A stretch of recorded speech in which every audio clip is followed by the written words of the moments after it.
Phone tapping అనేది ఈ మధ్య ఇండియాలో ఎక్కువగా వినిపిస్తున్న పేరు. ఎస్పెషల్లీ తెలంగాణలో ఎక్కువ వినిపిస్తుంది. రీసెంట్‌గా మద్రాస్ హైకోర్ట్ మరియు ఢిల్లీ హైకోర్ట్ జరగబోయే నేరాలను ముందుగా అడ్డుకునేందుకు ఫోన్లను ట్యాప్ చేయవచ్చా అనే అంశంపై 2 హైకోర్టులు వ్యతిరేక తీర్పులు ఇచ్చిన నేపథ్యంలో ఫోన్ ట్యాపింగ్ గురించి చర్చ జరుగుతుంది. అసలు ఫోన్ ట్యాపింగ్ అంటే ఏమిటి? దీనిని ఎవరు చేయవచ్చు? అసలు ఫోన్ ట్యాపింగ్ చేయడం లీగలేనా? భారతదేశంలో గల ఫోన్ ట్యాపింగ్‌కు చట్టాలేంటి? ఫోన్ ట్యాపింగ్ గురించి కోర్ట్ ఇచ్చిన తీర్పులేంటి అన్న విషయాలను ఈ వీడియోలో చూద్దాం. మీకు ఈ కంటెంట్ నచ్చినట్లయితే లైక్ చేయండి, షేర్ చేయండి, అలాగే సబ్స్క్రైబ్ చేయండి. ముందుగా ఫోన్ ట్యాపింగ్ అంటే ఏంటో చూద్దాం. ఫోన్ ట్యాపింగ్ అనగా ఇద్దరు వ్యక్తులు ఫోన్‌లో మాట్లాడుకునేటప్పుడు వారికి తెలియకుండా మూడవ వ్యక్తి వారి ఫోన్‌లను ట్రాప్ చేసి ఆ సంభాషణను వినటాన్ని లేదా రికార్డ్ చేయడాన్ని ఫోన్ ట్యాపింగ్ అంటారు. ఇక ఫోన్ ట్యాపింగ్ లీగలేనా అంటే 90% లీగల్ కాదని చెప్తాం. ఆ 10% కొన్ని ప్రత్యేక పరిస్థితులలో ప్రత్యేక వ్యక్తులు మాత్రమే ఫోన్ ట్యాపింగ్ చేయవచ్చు. ఇక ఫోన్ ట్యాపింగ్‌ను నియంత్రించడానికి భారతదేశం చేసిన చట్టాలేంటో చూద్దాం. ముందుగా 1885 ఇండియన్ టెలిగ్రాఫ్ చట్టం. ఈ చట్టంలో సెక్షన్ 5(2) ప్రకారం కేంద్రం లేదా రాష్ట్ర ప్రభుత్వాలు ప్రజల కోసం అత్యవసర పరిస్థితులలో మరియు ప్రజా భద్రత సమస్యల సమయంలో ఫోన్ ట్యాపింగ్ చేయొచ్చని తెలుపుతుంది. మరొక చట్టం వచ్చేసి 2000 సంవత్సరంలో ఇన్ఫర్మేషన్ టెక్నాలజీ చట్టం. ఈ చట్టాన్ని మన యొక్క ఈమెయిల్స్, వాట్సాప్ అలాగే డిజిటల్ ట్రాన్సాక్షన్స్‌కు సంబంధించిన వివరాలను రహస్యంగా ఉంచి సైబర్ నేరాలను అడ్డుకోవడానికి తీసుకొచ్చారు. ఇక మూడవ చట్టం వచ్చేసి 1898 ఇండియన్ పోస్ట్ ఆఫీస్ చట్టం. ఈ చట్టం పోస్ట్ ఆఫీస్‌లకు సంబంధించిన కమ్యూనికేషన్స్‌కు వర్తిస్తుంది.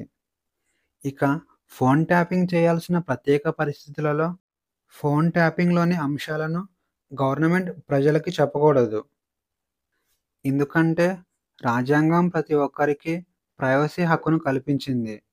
ఒకవేళ ఫోన్ ట్యాపింగ్‌లోని ఇన్ఫర్మేషన్‌ను బయటకి చెప్పినట్లయితే ప్రైవసీ హక్కును దుర్వినియోగం చేసినట్లు అవుతుంది.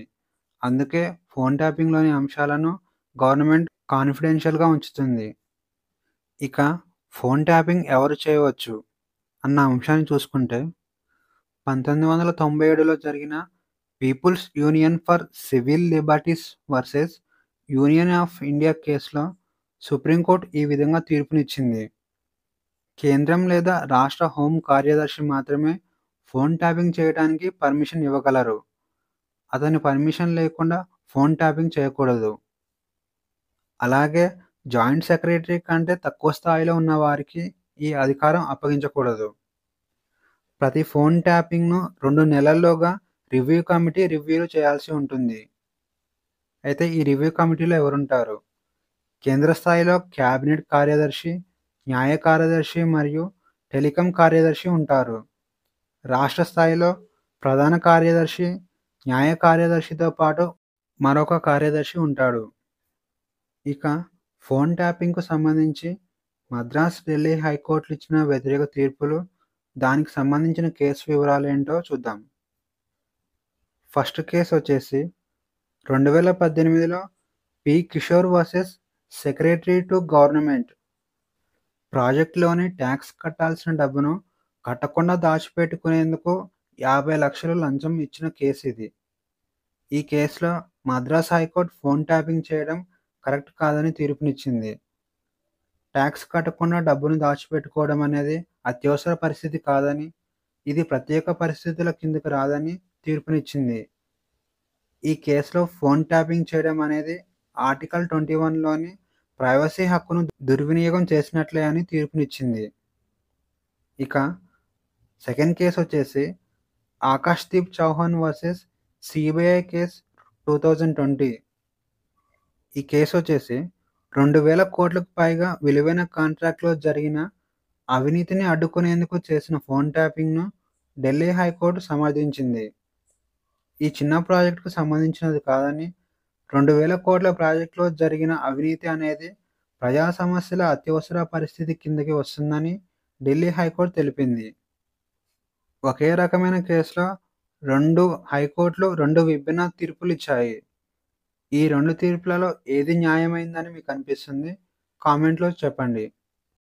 అలాగే ఈ కంటెంట్ మీకు నచ్చినట్లయితే లైక్ చేయండి, షేర్ చేయండి, సబ్స్క్రైబ్ చేయడం మర్చిపోకండి. Thank you.